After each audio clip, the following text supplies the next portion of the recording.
3 tips sederhana yang bisa kamu lakukan untuk memilih produk saat pertama kali jualan online.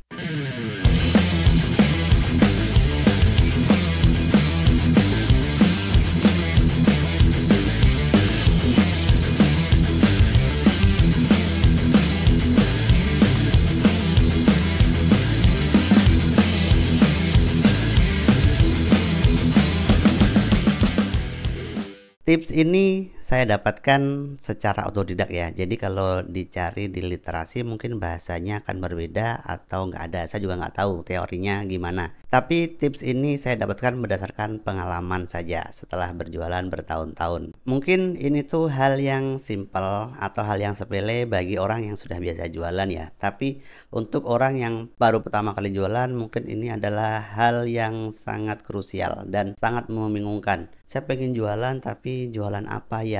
Kalau jualan ini takutnya begini, kalau jualan ini takutnya begini, dan banyak bayang-bayang lain yang ditakutkan oleh para penjual pemula gitu kan. Video ini akan memberikan sedikit gambaran aja supaya kamu bisa memilih dengan tepat pada saat pertama kali mau jualan itu tuh harus jualan apa begitu. Jadi masing-masing orang tuh sebenarnya punya kasusnya masing-masing atau punya situasinya masing-masing ya. Jadi produk yang dipilih itu harusnya disesuaikan dengan kondisi dan situasi dari orang tersebut. Jadi secara sederhana saya itu membagi produk menjadi 3, yaitu existing product, new product, sama satu lagi adalah ready stock product. Jadi ada 3 ini, dan 3 ini bisa kamu jadikan acuan untuk memilih produk saat pertama kali ingin jualan online. Yang pertama adalah existing product. Existing product adalah produk yang sudah ada di pasaran, sudah ada marketnya, artinya sudah ada yang mau beli, dan ini adalah salah satu produk yang paling mudah untuk dijual. Biasanya produk itu cocok untuk kamu yang mungkin baru pertama kali mencoba jualan dan tidak tahu cara branding produk bagaimana, kemudian tidak punya massa atau tidak punya follower yang banyak yang fanatik ke kamu untuk membeli produk yang kamu miliki. Nah,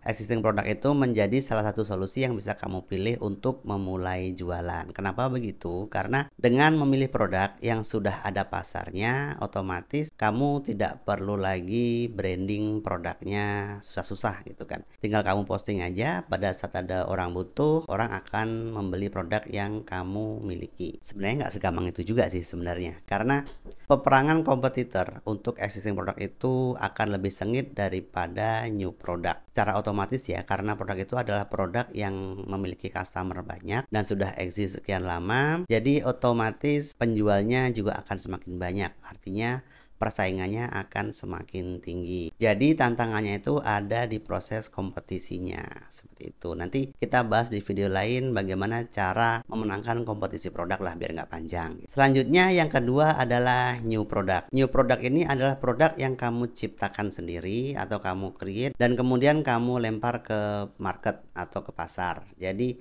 di market itu belum ada produk yang sejenis dengan produk kamu, atau produk kamu tuh punya ciri khas khusus yang tidak bisa disamai oleh produk lain. Produk-produk seperti ini cocok untuk orang-orang yang sudah memiliki nama, contoh influencer atau enggak ya orang-orang yang memang pintar di bidang branding lah. Jadi dia bisa mengemas produk ini sedemikian rupa, menarik orang untuk membeli produk ini meskipun produk itu masih baru. Mungkin salah satu contohnya adalah Catharsis Empire punya Bang Bimo Pikipix. Setiap kali dia rilis produk pasti akan langsung sold out dan susah untuk dapetin produknya. Kenapa begitu? Karena Bang Bimo sendiri itu dia punya karakter yang kuat dan punya fans yang fanatik, sehingga apapun yang dia keluarkan, dulu itu ada liquid, kemudian begitu dia buat Catharsis Empire, apapun yang dia jual pasti akan laku keras di pasaran karena karakternya kuat. Tapi buat kamu yang mungkin bukan influencer ya jangan berkecil hati. Kalau kamu pinter branding, pinter buat video konten yang bagus, bukan berarti nggak ada harapan produk kamu tuh akan meledak di pasaran. Tetap ada harapan. Dan yang terakhir adalah ready stock product. Ready stock product itu adalah produk yang mungkin sudah ada di sekitar kamu. Jadi kita nggak perlu bingung kemana nyari suppliernya, kemudian harus nyari tahu gimana cara nyiptain produknya. Jadi nggak perlu lagi hal-hal kayak itu karena produk itu sudah ada di sekitar kamu. Contohlah kalau kamu punya tetangga seorang petani buah gitu kan, kemudian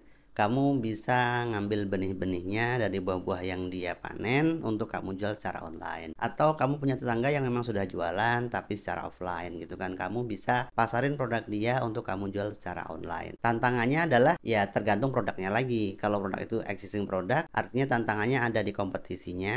Kalau barang itu barang yang new product, artinya tantangannya adalah di proses branding produknya. Tapi itu menjadi salah satu cara yang sangat jitu supaya kamu bisa memulai untuk jualan online tanpa harus memikirkan gimana cara create produk, gimana cara dapetin produk untuk dijual, karena barangnya sudah ready ada di sekitar kamu. Jadi apapun yang kamu pilih, sesuaikan dengan kondisi kamu sekarang bagaimana, pilih yang terbaik dan segera mulai jualan online. Untuk tutorial lainnya, cara buat tokonya gimana, kemudian cara posting produk gimana, itu sudah ada di channel kita. Silahkan kunjungi channel Panduan Marketplace Indonesia untuk melihat tutorial detailnya seperti apa. Thank you sudah nonton video ini, sampai jumpa lagi di video selanjutnya. Kalau mau nitip tutorial bisa di kolom komentar, tapi di YouTube, jangan di media sosial ya. Terima kasih, jangan lupa di subscribe, minimal di like lah kontennya ya.